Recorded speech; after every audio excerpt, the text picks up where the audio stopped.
anname siis sellele üldisele ringliikumise jutule pisut praktilist tähendust. Ja teeme ühe sellise mõtteeksperimendi. Esimest korda kirjeldas seda eksperimenti juba 18. sajandil Isaac Newton ja tänapäeval on see eksperiment ka praktikas ellu viidud.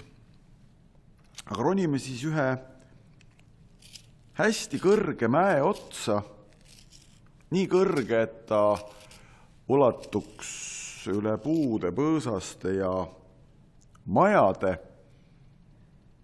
Võtame endaga kaasa ühe kivi ja viskame sealt mäe otsast seda kivi. Aga mitte maapinna poole, vaid horisontaalse ehk siis maapinnaga paralleelse algkiirusega. No, oma kogemusest teame, et selline kivi kukub varsti maha. Aga mida suurem algkiirus sellele kivile anda, seda kaugemale ta kukub.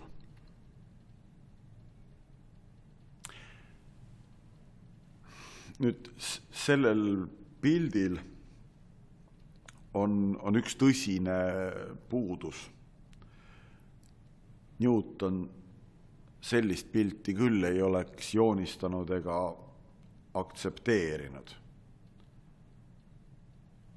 Teatavasti ei ole ju maapind mitte lame, vaid kerakujuline.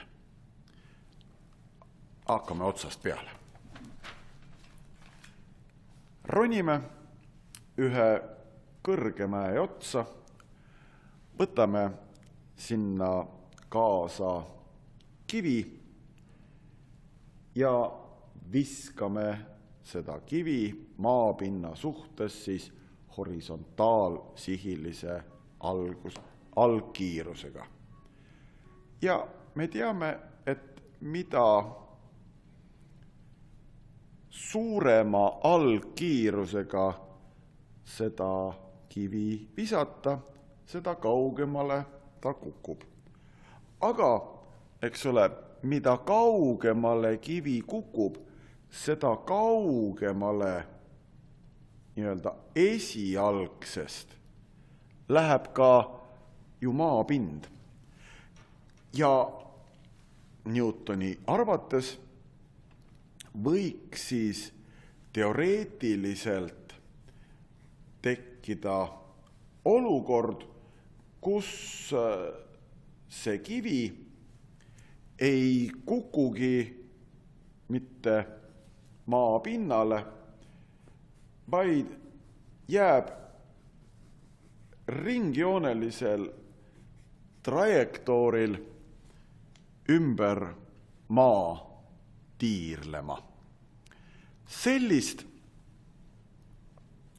kiirust, kus siis keha küll kukub kogu aeg tänu vabalangemise kiirendusele maapinna poole, aga samas tänu horisondisihilisele kiirusele kukub kogu aeg maapinnast mööda, hakkas Newton nimetama siis esimeseks kosmiliseks kiiruseks. Ja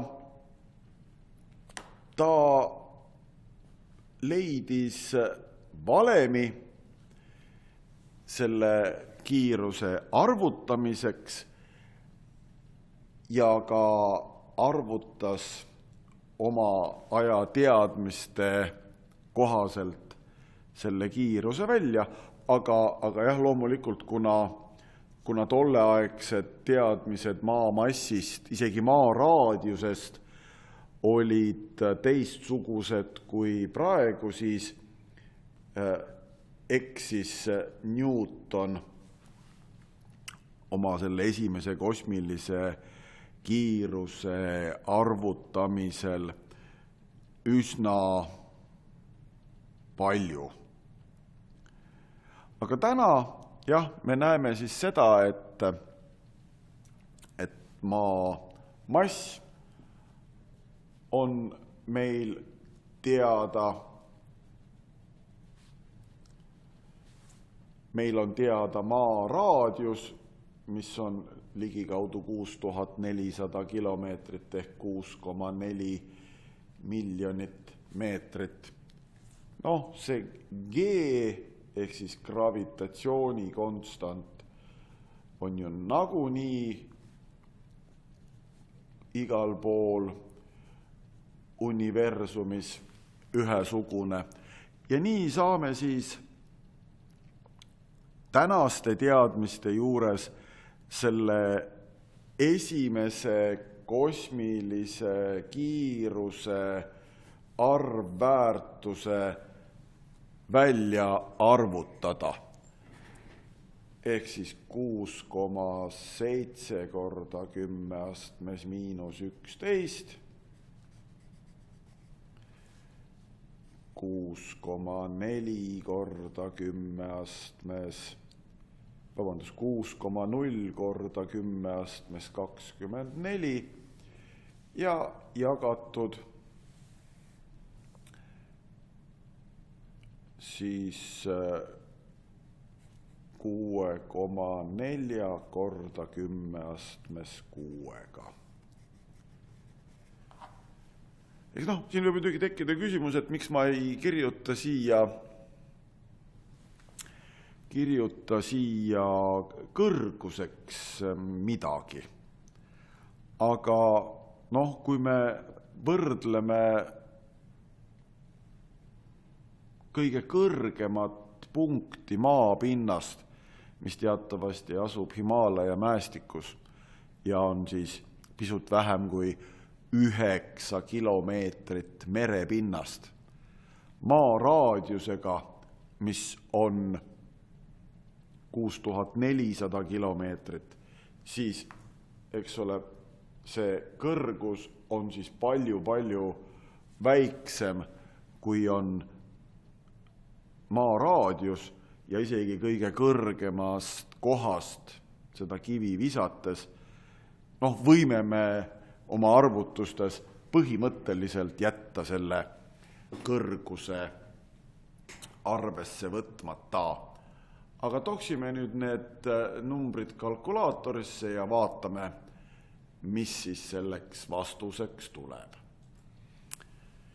Ja vastuseks tuleb 7925 meetrit sekundis. Ehk siis teiste sõnadega umbes 7,9 kilomeetrit sekundis. Kes on kivi visanud, see teab, et sellist kiirust inimjõuga me anda ei suuda, küll aga näiteks raketimootoritega ja esimest korda sai siis see Newtoni poolt kirjeldatu teoks möödunud sajandi 50. aastate teisel poolel, kui Nõukogude Liit ja ka Ameerika Ühendriigid veidi hiljem hakkasid kosmosesse saatma siis maa tehiskaaslasi, mis siis tõepoolest peaaegu ringikujulisel orbiidil mõnesaja kilomeetri kõrgusel ümber maa tiirlesid.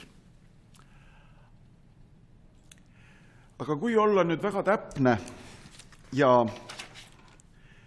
rääkida siis sellest, et milline liikumine siis tegelikult ümber maa, või ka ümber päikese aset leiab, siis seda esimese kosmilise kiirusega liikumist tuleb üsna harva ette.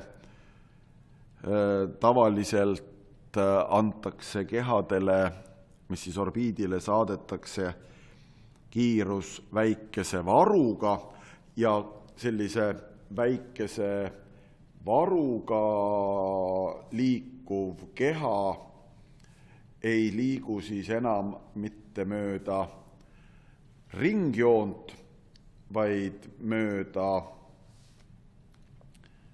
välja venitatud ringjoont